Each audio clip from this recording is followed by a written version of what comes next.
What's going on, everybody? It's your boy Clint coming to you for odds.com and the Die Hard MMA podcast. And we've got a bit of an interesting situation on our hands. So normally, as most of you know, I write articles for odds.com breaking down the majority of the fights that are coming up. So if you missed the podcast, if you just prefer written content, we've always got that for you over on odds.com. Well, this morning I sit down at my computer and I go ahead and send in the article that I worked hard on the last night or so, breaking down Frankie Edgar taking on Pedro Munoz. And then it hit me like a ton of bricks that, you know what?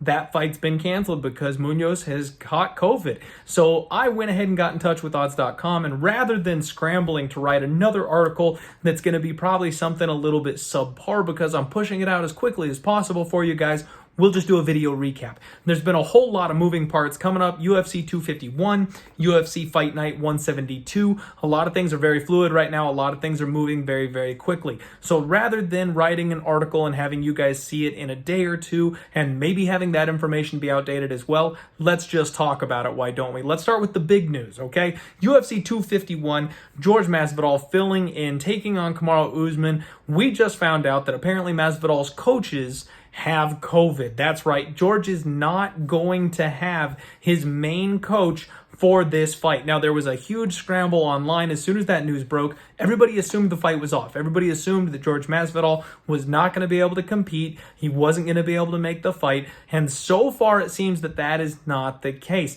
Now, we had a situation similar to this a couple weeks ago when Ian the Hurricane Heinisch, his corner popped. They announced the fight was off, and Ian himself took to Twitter and let everybody know that that was fake news. And as far as he was concerned, that fight was still happening.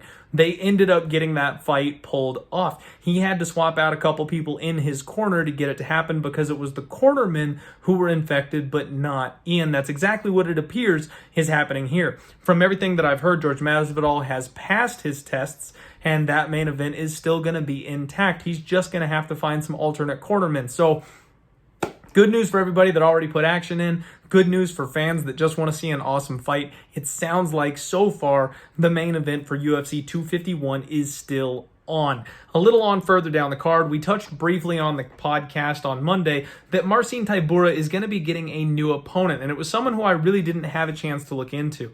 Maxim Grisham is filling in. He is a 30-7 pro MMA fighter, 36 years old, coming to us from Russia. Now, this guy is a 205-pound fighter taking this weight jump up here on short notice. Now, those of you who may recall, I've got a brand new angle that's just been throwing absolute heaters for us lately. When we are getting a decent tiered fighter who is getting a big step down in competition, especially in these COVID situations, you're getting a late notice replacement fighter that's taking that step up in competition for the first time and maybe jumping up a weight class. We fade that guy. That's the opportunity we have here in front of us. I went ahead and made an official bet. I am taking Marcin Tybura. Now, Tybura is a guy who I've been well on record stating that this is a guy that I would like to fade. I don't normally like to back Tybura. I'm not a huge fan of his. I think his days are numbered here in the UFC, but he's welcoming a guy who was never UFC level to the cage.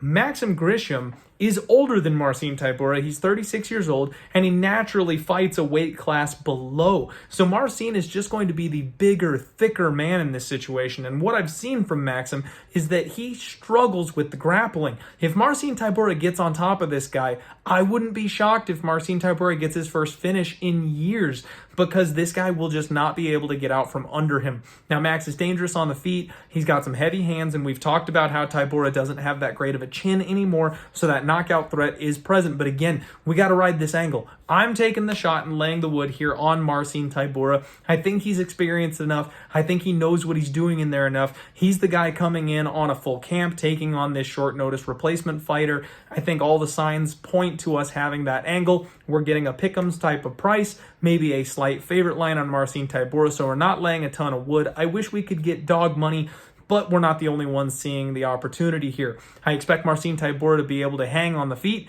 and then get this guy to the mat and simply smother him once it's there. We got to take the shot. I am rolling with Marcin Tybura. So that gets us all caught up on the changes so far for UFC 251. That fight's coming up on Saturday, so hopefully everybody say prayers and cross your fingers. Hopefully nothing else happens to jeopardize or get in the way of UFC 251.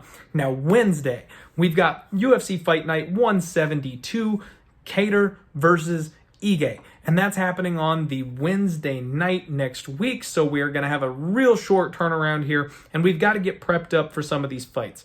One of the things that we noticed when we were chatting about this on the podcast on Monday with James Lynch, thank you again for coming on the show, my friend. We had a fight between Vinicius Moreira and Modesto Bakrakis. I'm sure I'm not saying that right. But Vinicius Moreira popped for COVID, and Modestus actually needed a new opponent. This is a fight that I assumed was canceled. However, it is not. He has a new opponent. They have located Andreas Michelindis. He's a fighter coming out of Athens, Greece. And this is one that I really need to dig deep on, because this is a very interesting case of two potential prospects stepping into the cage. So Modestus is 26 years old, 10-2. I think it's pretty clear the UFC was looking to get him an easy win over Moreira, and now that he's got the Spartan in front of him, Andreas is 31 years old, 12-3. So this is a legit fellow prospect that's now stepping in to face him. I'm really going to have to try and track down some tape on both of these men, because I don't have anything for you at this point, so no bet happening there. The next couple of fights on the card, it doesn't look like Moreno Rodriguez or Carlos Esparza is going to be happening. That fight got canceled due to COVID, and I'm pretty sure that they are rescheduling that one further down the road. The big news that really spawned this video in the first place is Pedro Munoz popped for COVID, and he is no longer going to be fighting on this card. However, there are talks that Frankie Edgar is looking to get a replacement. There have been a couple of fighters that have thrown their names in. Aljo Sterling tweeted out, I know that one's not taking place, but we had like Marlon Chito Vera who volunteered to go ahead and dive in there. So surprising all of us, it seems like there is a slight opportunity that Frankie Edgar may still fight on this card. I'm not entirely sure if they're going to get that done. It seems like he tweeted out to Pedro Munoz letting him know that he would be waiting for him when he got better. So it seems like that's the fight that Frankie wants. And if that's the case, maybe they don't do a short notice replacement. Maybe they don't get one of these guys that's already over there in Abu Dhabi, rocked and ready to go. Maybe it just doesn't come to fruition. But what we do have is some pretty exciting news about a replacement fight between Brian Caraway.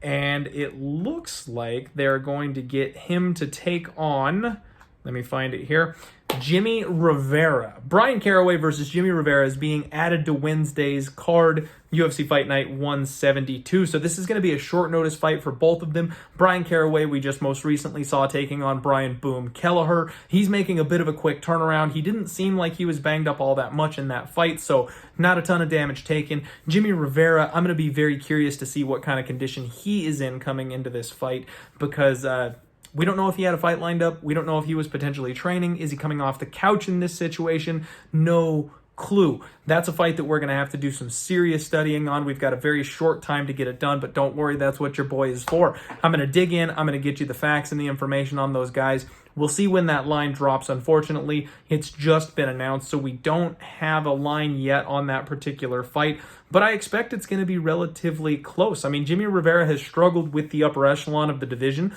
but he's a respected fighter. He's very skilled essentially everywhere, and Cody Stamann is a monster grappler. When you've got a guy like Stamann, that grappling is his go-to. He's got point striking. He doesn't have big knockout power. He's not going to hurt you on the feet. And I think that's exactly what Jimmy Rivera was looking for here, was an opponent that he wasn't going to have that knockout threat against. Jimmy Rivera is a solid grappler himself, so I expect the line to be relatively close on this one. I think I learned my lesson last time fading Cody Stamann, so he's kind of the side I'm preemptively looking that I may want to back in this spot, but only the time and the tape will tell. So there you go, folks. There's your update. The last piece of the puzzle that I have here for you is I did go ahead and make Tim Elliott an official pick. taking on Ryan Benoit. That's the same exact angle that we've got with Marcin Tybura here, is that it's a buy low spot on Tim Elliott. Both these guys are making the same quick turnaround. Tim Elliott has not looked good recently, but I think he's fought the higher level of competition, and we know that Benoit has struggled with grapplers throughout his time here in the UFC. So it seems like a perfect opportunity for Elliott to get back on the horse. As our guy James Lynch let us know, he's back with his original team, his original training camp. He's out there in the parking lot of the UFC offices training with his original coach, James Krause. And we all know how good of a fighter James Krause is. That guy's going to bring the right mindset to this spot for him, put him on the right path with a good game plan. I'm hoping Tim Elliott bounces back here. Again, neither of these bets that I've made I like. I'll be completely honest with you both. Tim Elliott, Marcin Tybura, they're bets I have to make. They're not bets that I want to make. I'm not a huge fan of either of these guys. In fact, I like fading them both. I say I'm not a huge fan. I'm a fan of every single fighter that steps in that cage, and I respect them for what they do. I'm not a fan of betting on either of these guys. I usually look to fade them, but these are situations I simply can't pass up. I feel like both of them are in really good spots, really good opportunities. Normally speaking, you'd be paying more for these guys, or they would be against better competition, and we'd be fading them at a huge price. But we have buy low spots on both of them here, so we got to take those shots.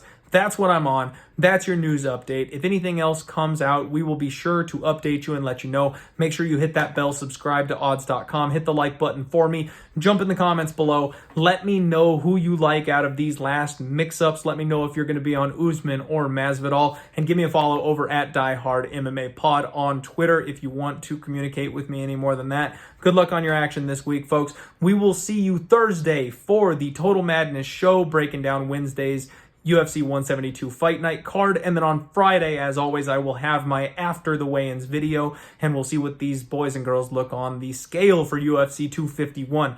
Looking forward to it. Have a good one, folks. We'll talk to you soon.